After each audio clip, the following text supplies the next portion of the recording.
Podcast City Network. Listener discretion is advised. You're listening to the Everett Lee Show. A shot of entertainment to the head. Sit back, relax, and enjoy the entertainment.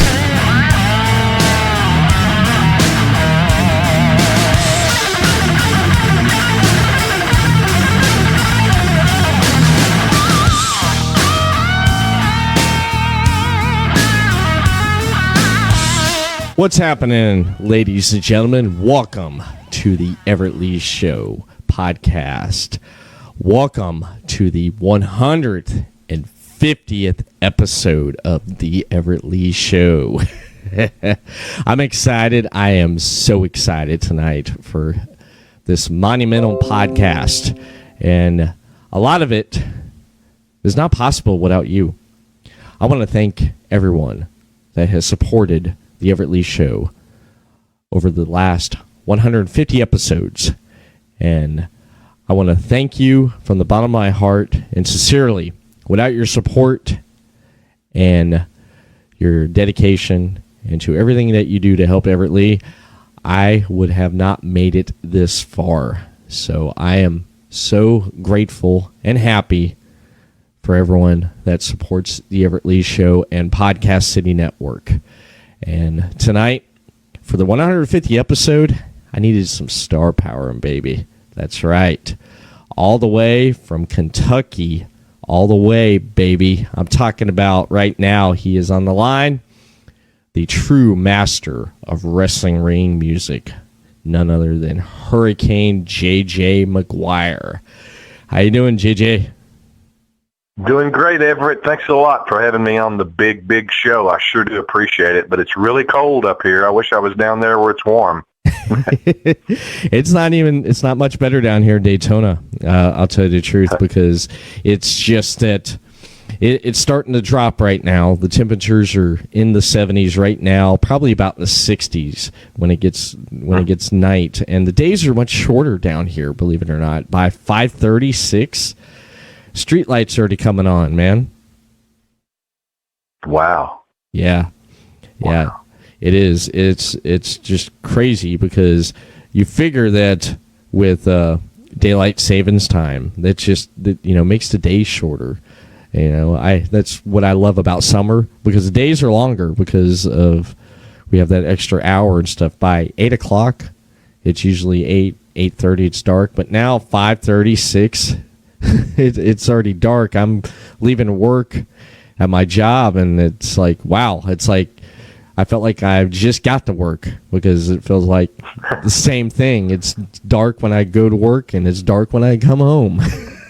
Well, it's kind of like a dark match then. Yeah, that's right.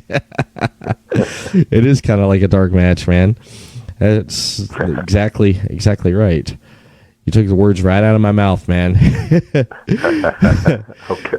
The last time I seen you, you were down here in January for the Podcast City Network's 1-year anniversary show, which was amazing, man. We had a lot of fun. You get to hang out, and you got to see a side a lot of people don't get to see of Everett Lee, and you get to spend some time with Everett Lee and his family, my wife, my kid, and my dog, and it was a great time, man. It was. I really did enjoy your company during the week when you were down here. Well, thanks a lot. I tell you, I had a great time, and I always liked the family life. And in the past, like when Jimmy Hart and I would work on a lot of the music for all the organizations, it was the home type thing too. And he had kids and dogs that barked, and just like you, Everett. And I do enjoy all that. And I hadn't experienced the family type life thing in a while, because my kids are about half grown, and you kind of forget about how fun all that was. And there's a lot of hard work to that too. But you sure have a beautiful family, and your mom's a great person, and I enjoyed talking with her. We had great conversations while you were at work. But don't worry, she didn't tell me any big secrets about you that isn't already known. I'm glad she didn't spill too much, man. I am glad she didn't spill too much. And the one year show, we had it at the City Limits Tap Room in DeLand, Florida. A lot of the Podcast City Network shows came out. We had the Super Radio Brothers out there. A couple other shows I'm forgetting off the top of my head right now. We had the Super Radio Brothers out there. We had Chris Carnage with the Chris Carnage Show. You came out. You set up a table. You sold merchandise and stuff that you had with you. And then we had a live band play. We had the Craig Thompson Project play, a good reggae band. And you even performed, man. You even performed in between their sets, which was awesome, man. Keith... Tyler from Seven Kingdoms, the bass player for Seven Kingdoms, ran sound for you, and he was amazed by it, man. He couldn't get over, your performance there on the stage, man. Well, I appreciate it. He's a tip-top talent like yourself. I mean, he plays multiple instruments and sound guy, and what a great person. I mean, the Podcast City Network people were great, and Tyler was great, and Craig Thompson band was fabulous, and the whole thing was just a really outstanding event, and I had a great time on that, and looking forward to doing it again. Oh, yeah. Yeah, me and Chris have been talking about doing for what we're going to do for the 2-year anniversary show. We've been bouncing ideas off of each other, trying to figure out what we're going to do and stuff.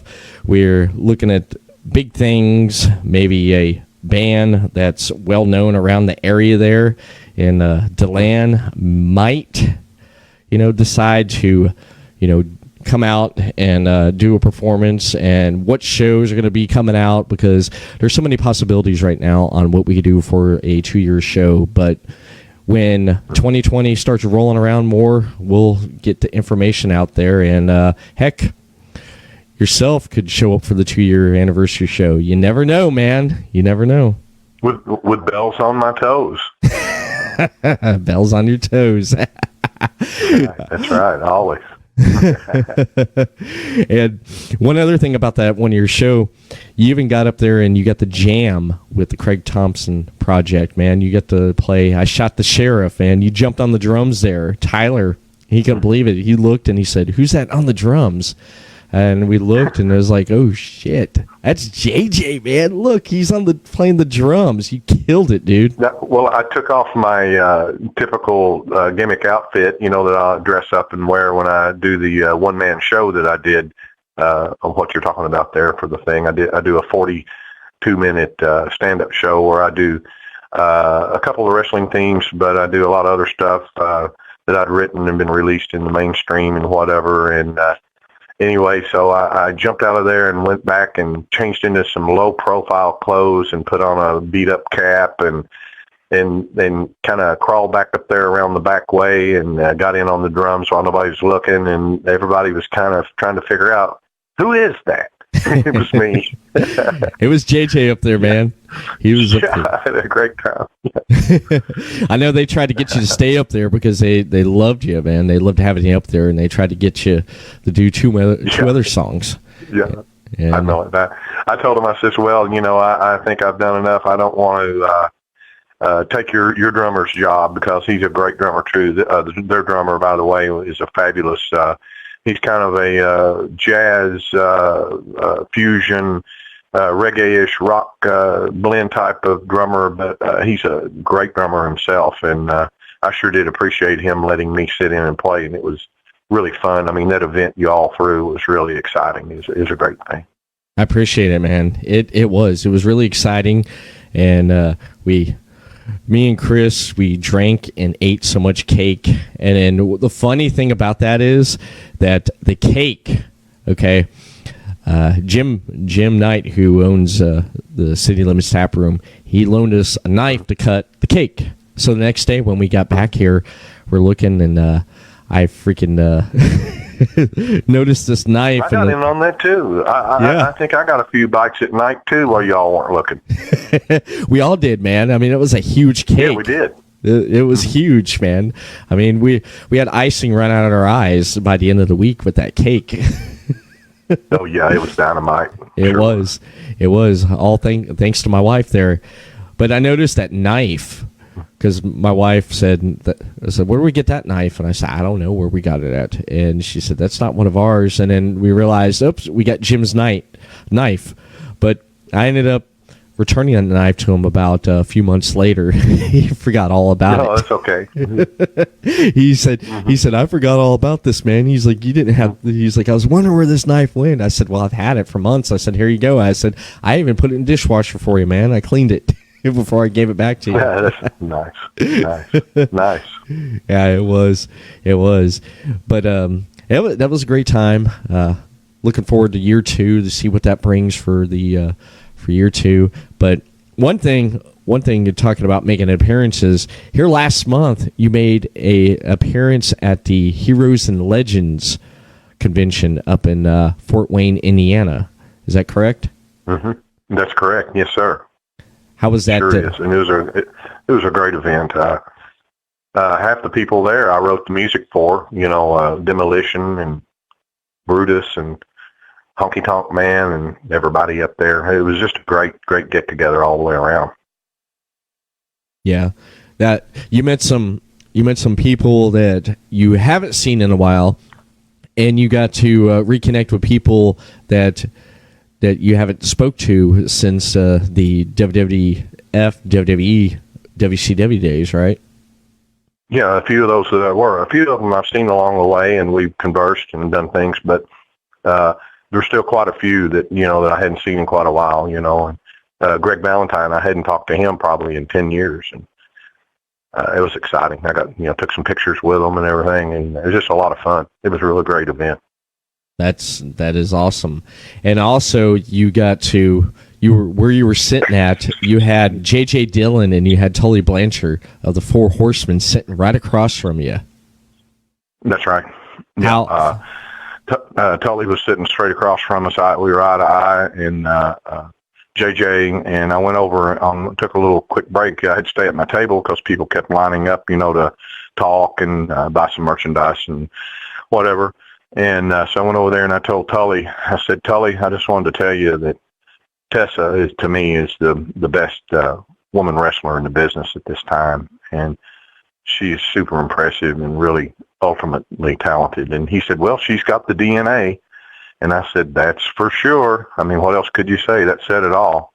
But Tully was so polite and nice. And he and JJ, they never stopped signing. I mean, people just continually, hitting their table. And then sitting right to my left with elbow to elbow was Earl Hebner and Tommy Rich. And so we had a lot of big laughs over there. And then I did a few magic tricks for them, and I stood them on their ears. And we just had a great time. And the turnout was great.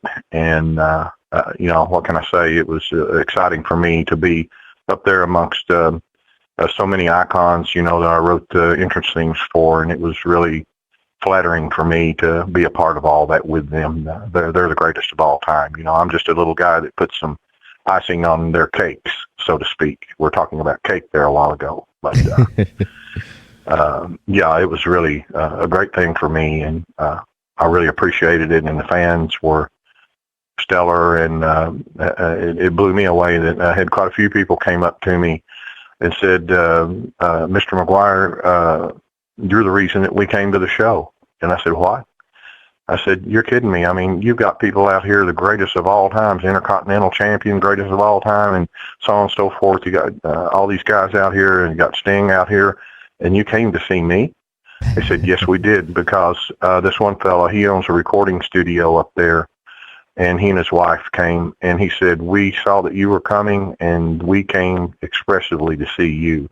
I said, I don't have the words to answer that, except thank you. And I'm so appreciative that after all this time that people really still care about it and are interested in it and ask a lot of nice questions about, how to put the music together and why. And, of course, everybody likes to ask, what's your favorite theme? And that's tough to answer because I love them all. But I have a few that are maybe I like a little more than the others. But I was just glad to do a job, for a company that was at that time the greatest, and still probably is the greatest wrestling entertainment company in the world. And I was just fortunate enough to, have a little something to do with that. I really appreciate it and thank all the people for caring and telling me so. I was completely still blown away and pinching myself that people are that interested after all these years and everything. Right. Yeah, I'm amazed too by how many people coming up and remembering what you did and what you could contribute to the sport of professional wrestling, because you made the characters come to life with their entrance music. You did so many for so many great, big, over-the-top talents, because that right there, the 80s with wrestling into the early 90s, that right there is my favorite time with the themes, because when you hear that theme, you know who that wrestler is. And just writing all those themes, collaborating with Jimmy Hart is just amazing. And just being at a convention like there at the Heroes and Legends at Fort Wayne, Indiana, just meeting people, like you said, driving just there to see you out of everybody. And a lot of people go to those conventions, and I would suggest, and you probably would suggest too, people should go out, and when they get a chance to go to them, because you'll never know who you run into, right? That's right. And plus you'll find that the greatest of all time are also the nicest of all time. Now, there may be a few troublemakers in there and so forth, but the majority of all the GOATs, the greatest of all time guys, are so polite and friendly and glad to take time, with the fans and the people to talk. And that's what impresses me too. And I always go back to this little story. When I worked at Glen Sound, the famous Hollywood sound company does all sound for all major movies and TV shows from the early 60s up to date. And I just think about meeting Bob Hope and working with him. And this is all in my book, by the way, too, this among many other stories. And, I guess Bob Hope's probably one of the greatest comedians that's ever lived. I don't think too many people would argue that. Right. But he was so polite and nice and just a normal type person, no big star ego type thing at all or whatever. And I learned real fast by working with people like that at Glen, especially, and in Hollywood, that the greatest are really the nicest. Mm-hmm. They are. They definitely are. Mm-hmm. Speaking of your book, you put a book out last month there, My Life in Heaventown. You collaborated with John Costner on it. When did you decide that you wanted to get your book out, get the story out, and a lot of stories, just like you mentioned there with Bob Hope there? When did you decide you want to get this all together and get it out there?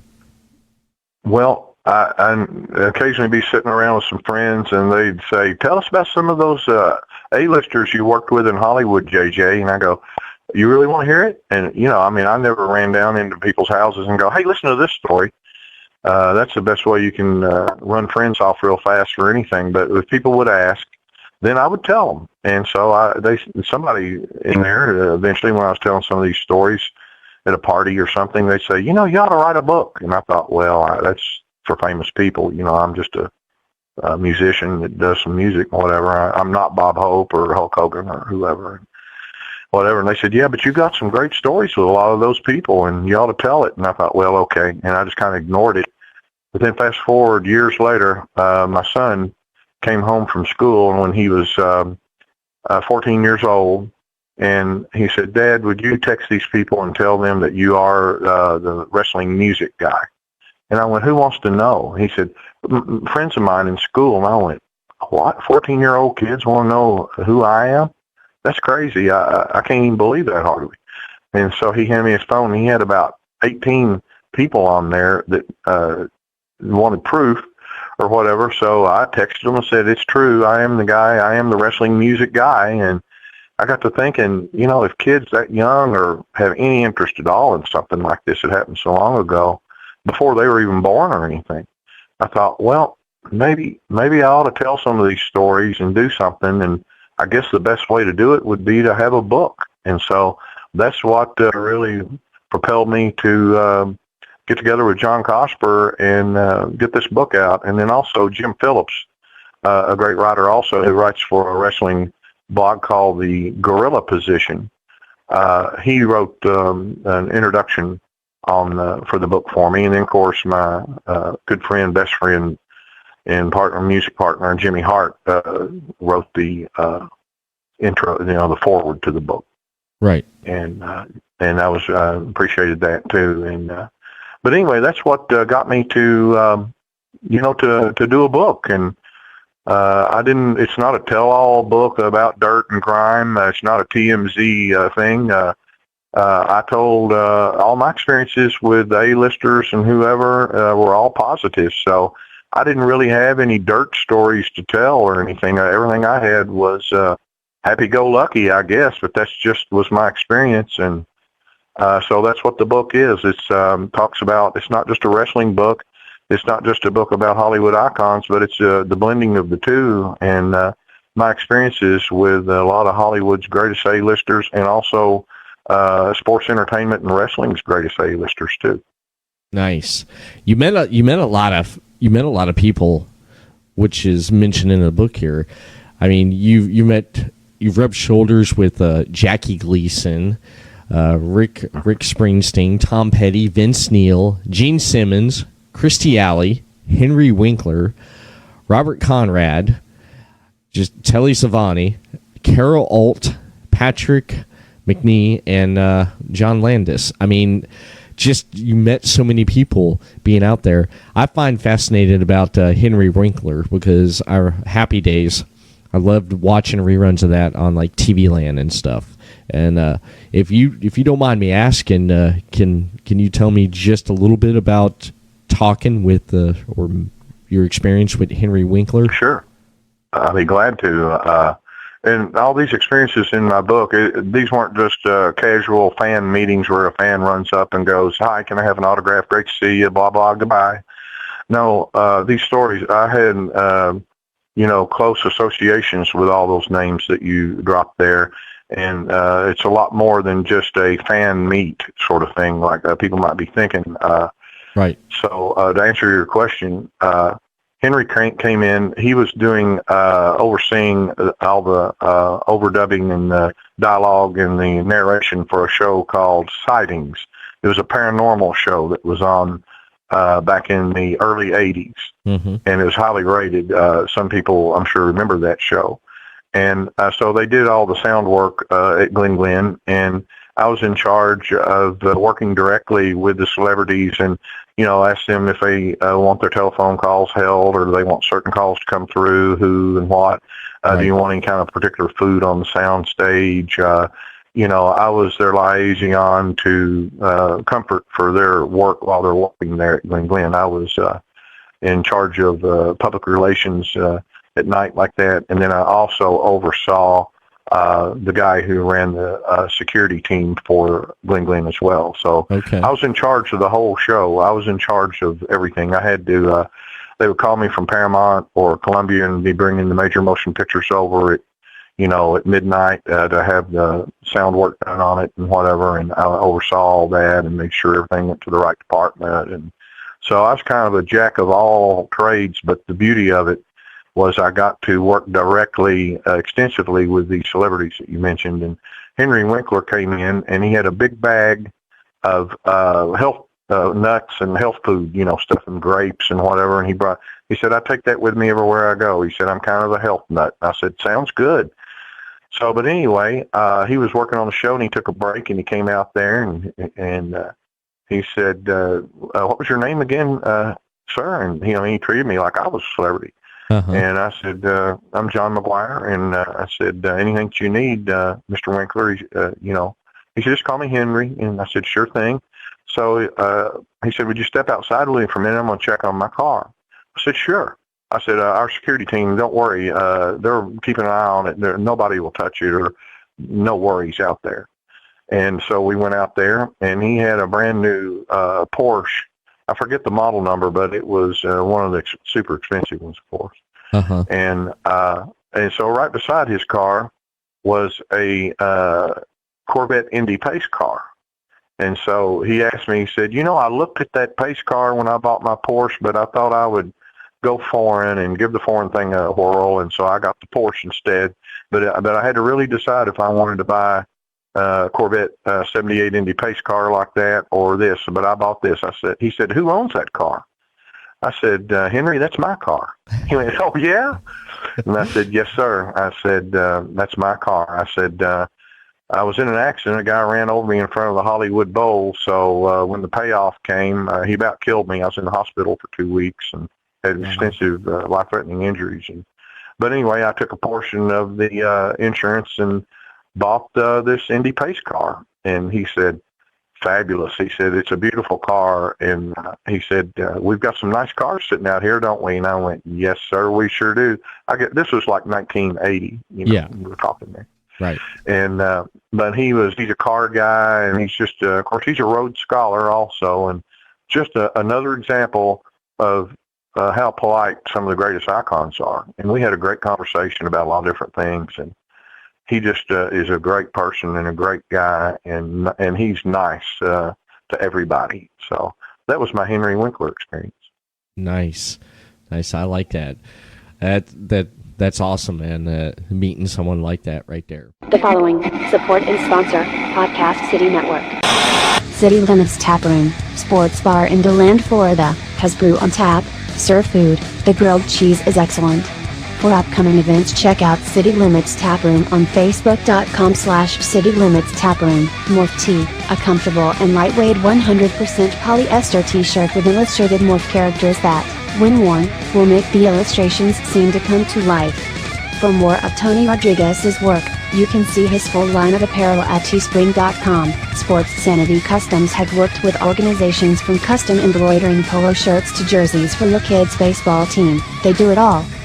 Armed with state-of-the-art equipment and an in-house design team, they are equipped to take on your next project. Visit their website to learn more, sportsanitycustoms.com. Visit Sports Sanity Customs on Facebook.com/SportsSanityCustoms. 3Count Design offers a wide range of graphic design products, video, photography and other forms of media. Everything from t-shirt designs to websites. Visit Facebook.com/3CountDesign for more. Demo Blast Studios, an explosion of imagination. Original artwork, podcasts, video, apparel and more. Visit DemoBlastStudios.com. Visit Demo Blast Studios on Facebook.com/DemoBlastStudios, the best family entertainment pro wrestling show in the state of Kentucky. Kentucky's Own Wrestling brings quality family vintage wrestling to a town near you. Kentucky's Own Wrestling offers a ladies division in wrestling and a training school. Kentucky's Own Wrestling is the current longest running Southern promotion. Visit Facebook.com/Somerset Kentucky's Own Wrestling. All supporters and sponsors are brought to you by Podcast City Network. Gentlemen, let's broaden our minds. For more of the Everett Lee Show on social media, follow and like the Everett Lee Show on Facebook, the Everett Lee Show, Twitter, at the Everett_Lee, Instagram, Everett Lee Show. Audio versions of this podcast and previously released podcast can be found on everettleeshow.podbean.com. Stitcher Radio, The Everett Lee Show, give a rating and comment. Apple Podcast, The Everett Lee Show, give a rating and comment. YouTube, The Everett Lee Show, subscribe to the channel. The Everett Lee Show, your shot of entertainment to the head. You're listening to The Everett Lee Show.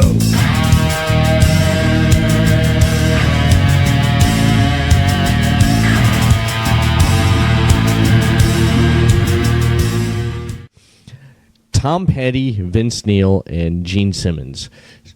I'm interested in Gene Simmons, man, because I mean it's Kiss. I mean he's iconic there. And what experience did you have with Gene Simmons? Well, Gene was had just made a movie called Runaway about Tom Selleck was in it and Kirstie Alley and all. That's I worked with all those people and met them there. What they did is Glenn Glenn had a premiere theater room that they would have debuts of the films just for the producers, directors, and actors and their family, and so they could come and see the movie, in that type of environment without a lot of fans jumping around on them and wanting autographs and stuff. That all came later on the public debut, but anyway. So we debuted a lot of great movies there privately, for the people like I just described. And so Gene was in that movie. He played the bad guy in that and did a fabulous job. For those that haven't seen the movie, stream it and take a look. It's a great movie. And he went in there, and of course I greeted every person at the door to the theater room and asked them if they need any special attentions or whatever, part of my job. And so then he comes up and he says, "Hey, man, how are you?" He says, "You look familiar." I said, "Well, Gene, I used to be in a multi-million seller group called the Gentrys." He said, "I know. I knew I'd seen you somewhere. You're so familiar looking." And I says, "Well, you may have seen me in a Gentrys picture or something, but, I moved to Hollywood, and I work this job, but then I also do studio work, and I have a band and so on. I'm just doing a little bit of everything." I was in my 20s then, latter 20s. Mm-hmm. And so anyway, he went in and the film started and whatever. And next thing I know, I'm standing in the hall. He comes busting out of there. He said, I said, "Anything wrong, Gene?" He said, "Brother," he said, "I can't stand to watch myself act." He said, I think I'm terrible." I said, "Oh, no." I said, "I sat down here and watched them work on the dailies and stuff before this event, and you're a fabulous bad guy. And it's no wonder." And he said, "Well, I appreciate you saying that, but I can't stand to watch myself." He said, "Would you walk out here and sit in the limo and talk to me for a minute?" I said, "Well, sure, I'd be glad to." So I went out and sat in the back of the limo with him, and he talked about Kiss, and he talked about music, and he talked about movies. And I mean, Gene is just a genius, number one, of a kind. Uh-huh. And again, one of the greatest icons of whatever, one of the most nicest people in reality that you'll ever meet. Nice. Yeah. Nice. I was listening to Kiss the other morning on my way to work there. I was listening to Love Gun, and then on the way coming home, I was listening to Calling Dr. Love, which I never really heard. There's still a lot of Kiss songs I have not heard, and that was one that I didn't hear, and I loved it. I was just sitting there walking around the house there for a couple of days, just singing "Call Me Dr. Love," just catchy, just like the Gentrys.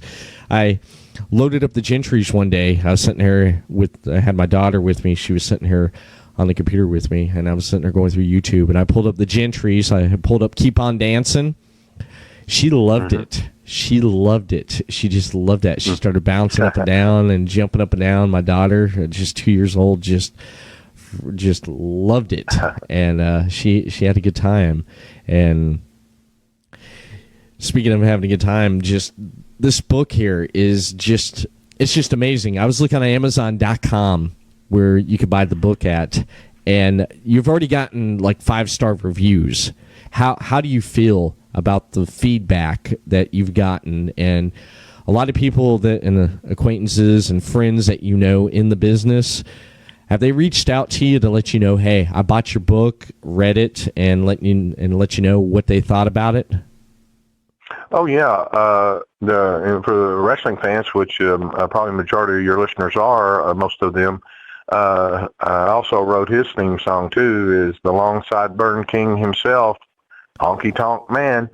He read it, and he made a comment. He said, "Extremely interesting, and what a great ride," he said. Nice. And so I really appreciated that. I gave him a copy of it at the Heroes and Legends show. I said, "Now, Honky, here's my new book, and you're in it." And there's pictures of he and me and Jimmy Hart, and and then I talk about he as well in it. And so anyway, he really liked it. And Honky's type person that he tells it like it is. If he thinks something's not that good, he'll say, "Well, it's got spots, but overall, I wasn't that impressed."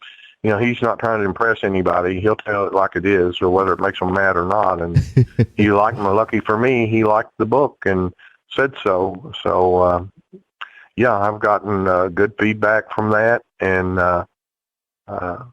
it's just been great. I just told these stories in a fashion. It's more, not so much all about big me. It's more about everybody, the big icons and the other people.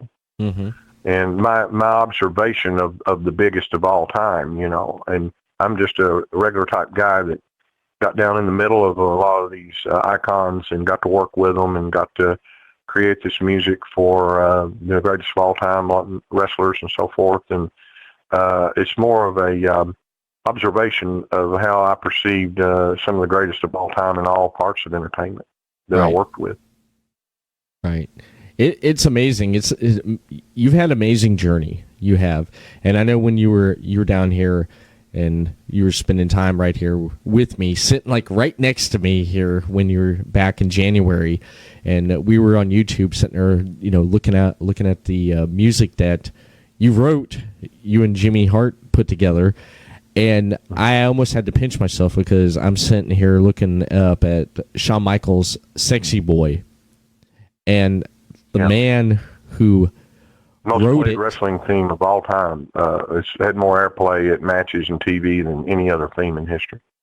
Yeah, because we were talking about that actually because you mentioned that, and I said, you know how much of the music wrestling theme that you and Jimmy have on YouTube, and you weren't really sure, so you sat right here next to me, and we pulled it up there, and that was the first song that popped up there, and I pulled it up, and we listened to it, and there was like two versions of it. There was the first version had Sherry Martel singing it, right? Correct? Right, that's right. Yes, sir, that's correct. And we pulled that one up. The second one was Shawn actually sang it because Sherry had dropped off, and whatever, and she's having troubles showing up for the events and things, and so they weren't sure how long she was going to last, so they suggested that we put Shawn's voice on it. Right.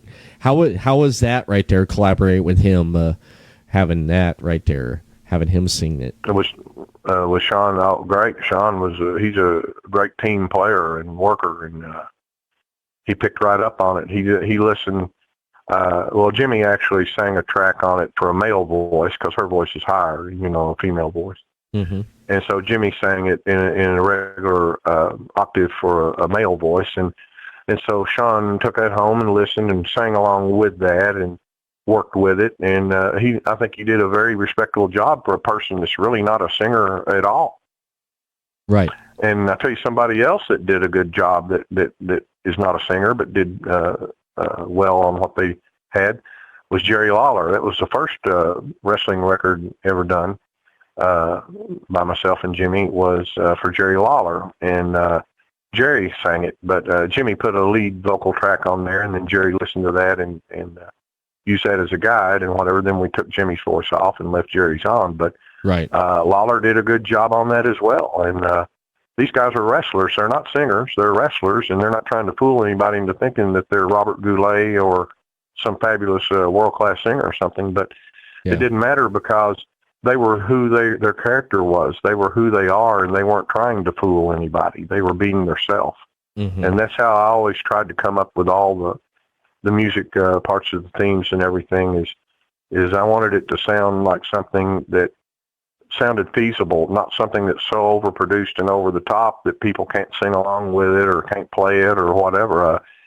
I'm sure there's millions of home brew garage guitar players that can play Sexy Boy. Right. And I wrote it that way. I wrote it that way to where that it's easily intelligible and understandable. And I tried to make everything that I did.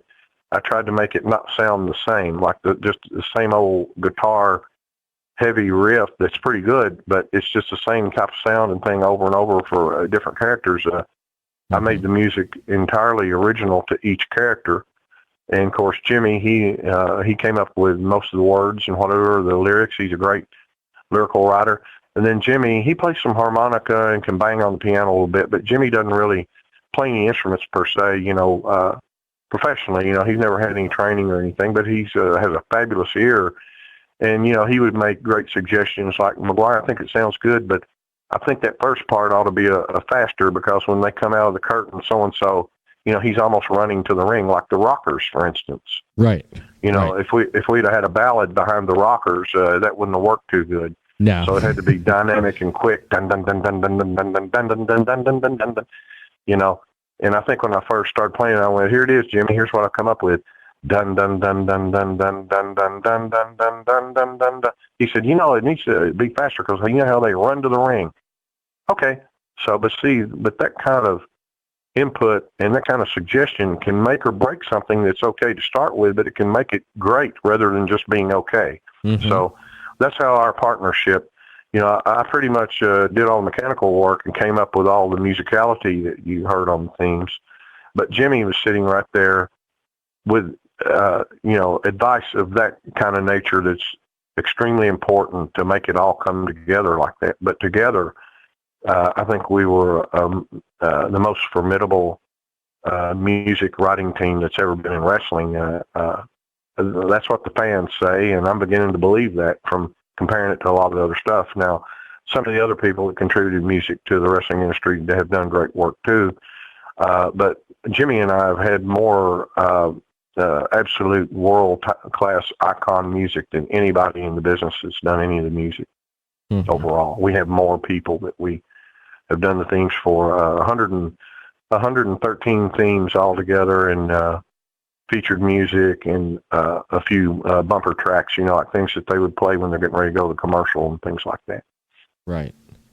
That's amazing. I love it, man.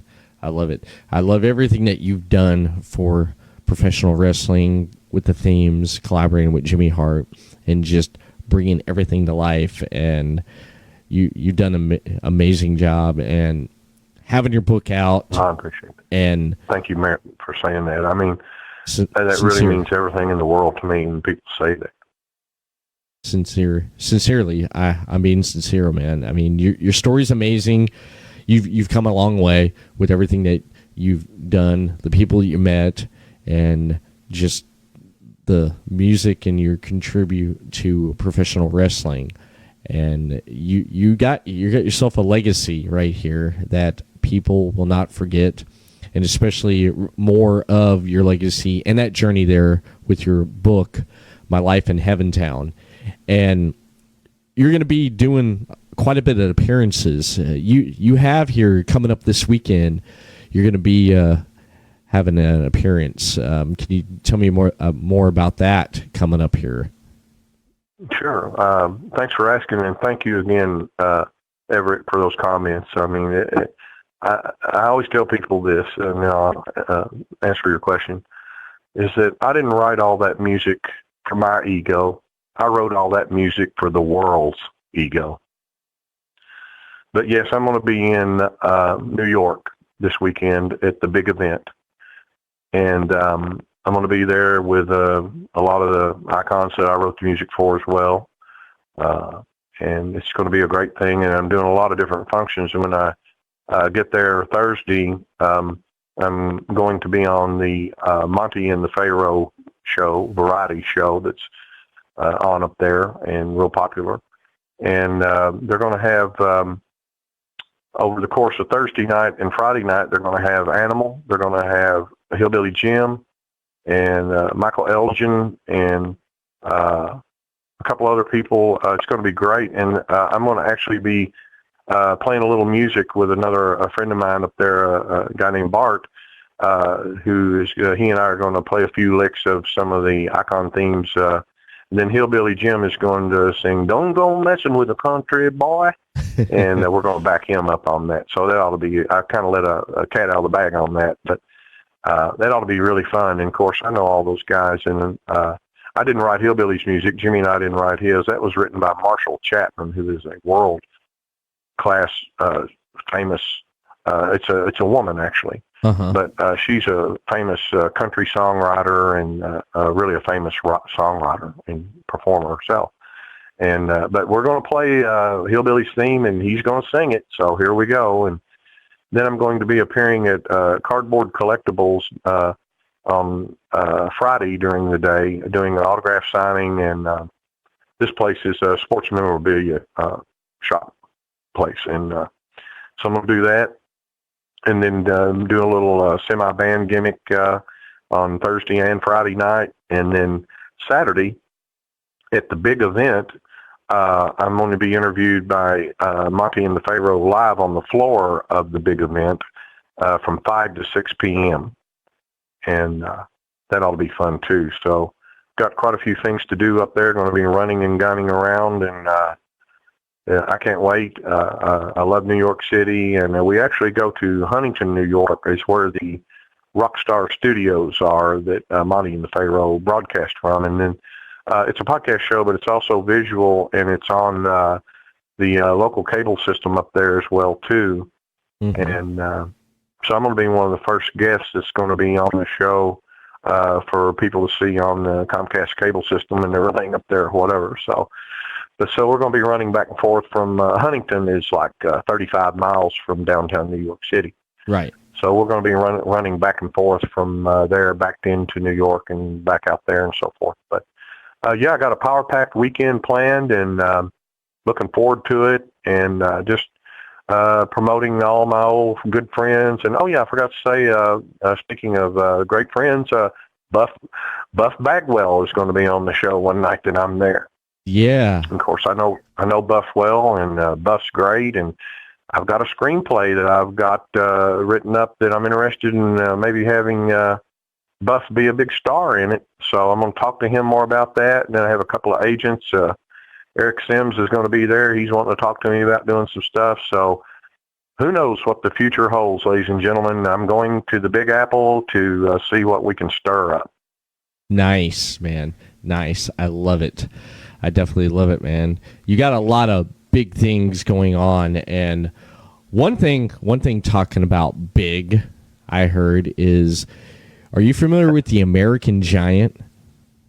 Oh, yes. I heard American Giant. Something through the grapevine. I wanted to ask you this here. I heard it through the grapevine that you and the American Giant have something big on the horizon. Can you tell me anything about that? Well, that's true. We can't tell a whole lot about it right now because we're just putting it all together, but he and I are going to be doing some appearances together, and then he's going to be making some appearances here in Kentucky also with Kentucky Zone Wrestling that I used to be a part owner of, which I still next year I'll be making some select appearances with them as well. So. But the Giant, he and I are going to be doing some separate things from that, and then he's going to be doing some stuff with KZW, and then he's got some other stuff cooked up too. So the American Giant, the world better be ready, because anything that the American Giant and Hurricane J.J. does is going to be big. You can count on it. Nice.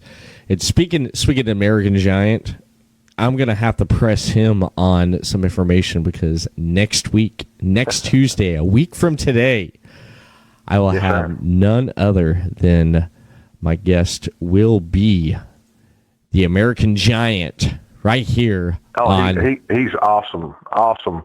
Yeah, and you're lucky, not to interrupt, but I just so excited I have to say this, that the American Giant now, he's worked with Hulk Hogan. He's worked programs with Kevin Nash.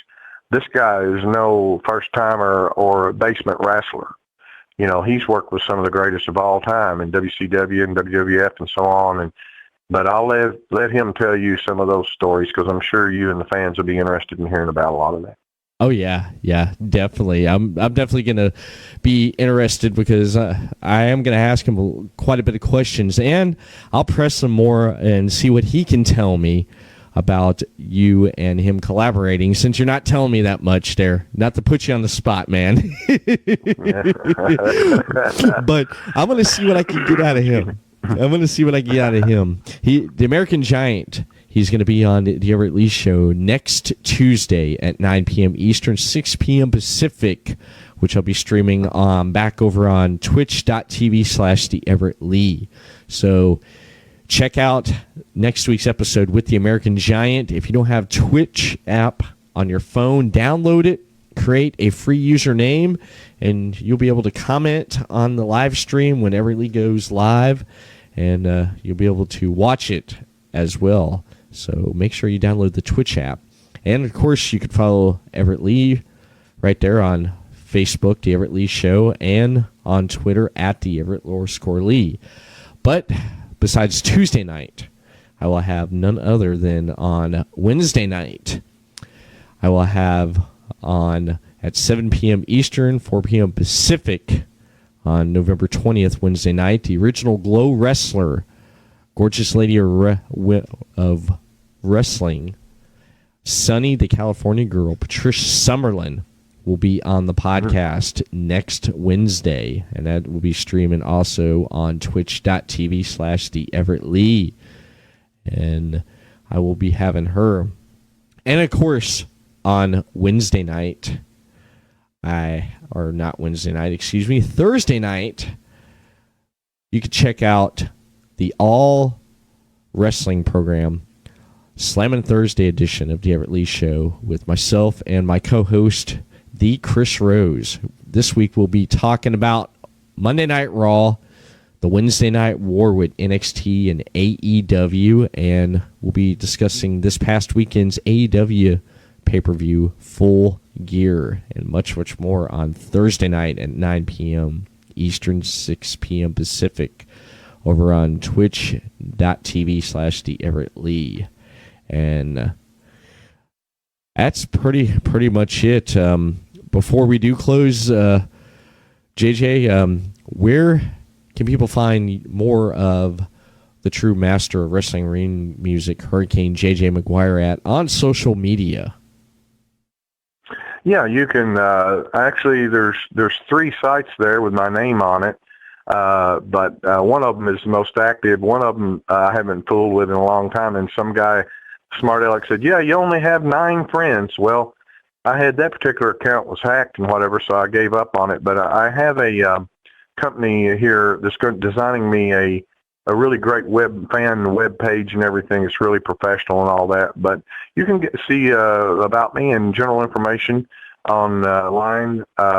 You can pick the icon where it shows the picture of me leaning against the ring rope rail, and then also the one.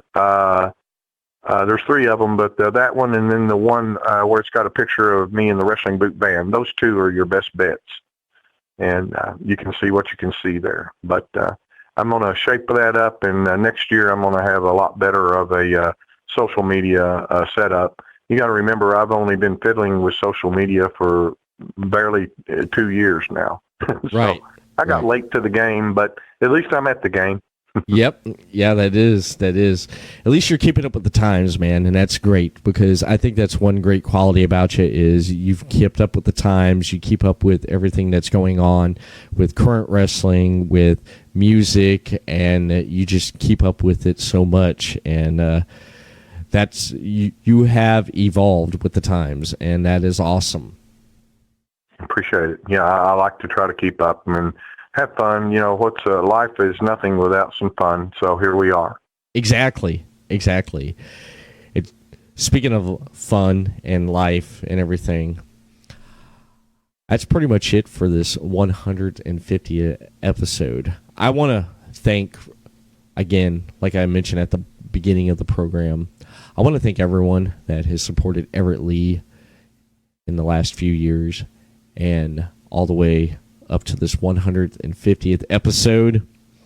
And I could not have done it without the support from everyone that tunes in each and every week, downloads and listens to the content that I put out there for you to listen to. No matter if I'm interviewing a legend as J.J. Maguire, if I'm interviewing a indie filmmaker trying to get that movie out there and needs a little push to get it out there, even if I'm talking with a hungry indie wrestler that's trying to get his name out there, anything, I'm pretty much have him or her or them on this podcast so you can listen to their stories and support and just love everything. I don't know what else to say. I'm kind of lost here with words, but I am so thankful for everyone that has supported me, because in the last few years, I just put my blood, sweat, and tears in everything I do. You could say it's a hobby or an addiction or an obsession, but it's what I love doing. It's what I'm doing. It's an adventure. How about an adventure? That's that. Hey, I'll go with that, man. I'll definitely go with that. But yeah, it's who I am, and I just love each and every one of you for supporting me. And I don't know what else to say, but I will say this, though.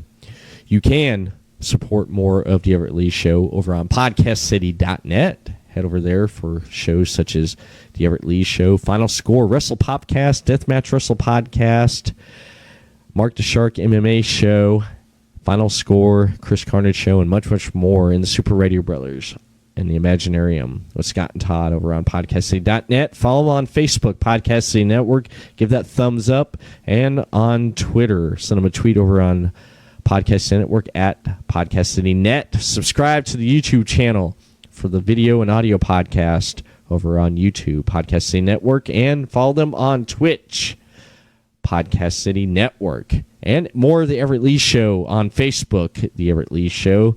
Twitter, follow me at the Everett _Lee. Instagram, Everett Lee Show. And audio portions of this podcast over on YouTube, the Everett Lee Show. And over on everettleeshow.podbeam.com.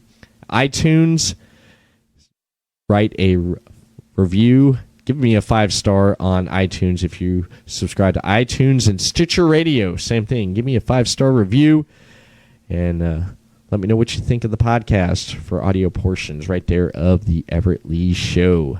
And that is it. Everett Lee signing off. We'll see you again this Thursday for Slammin' Thursday of the Everett Lee Show. Peace.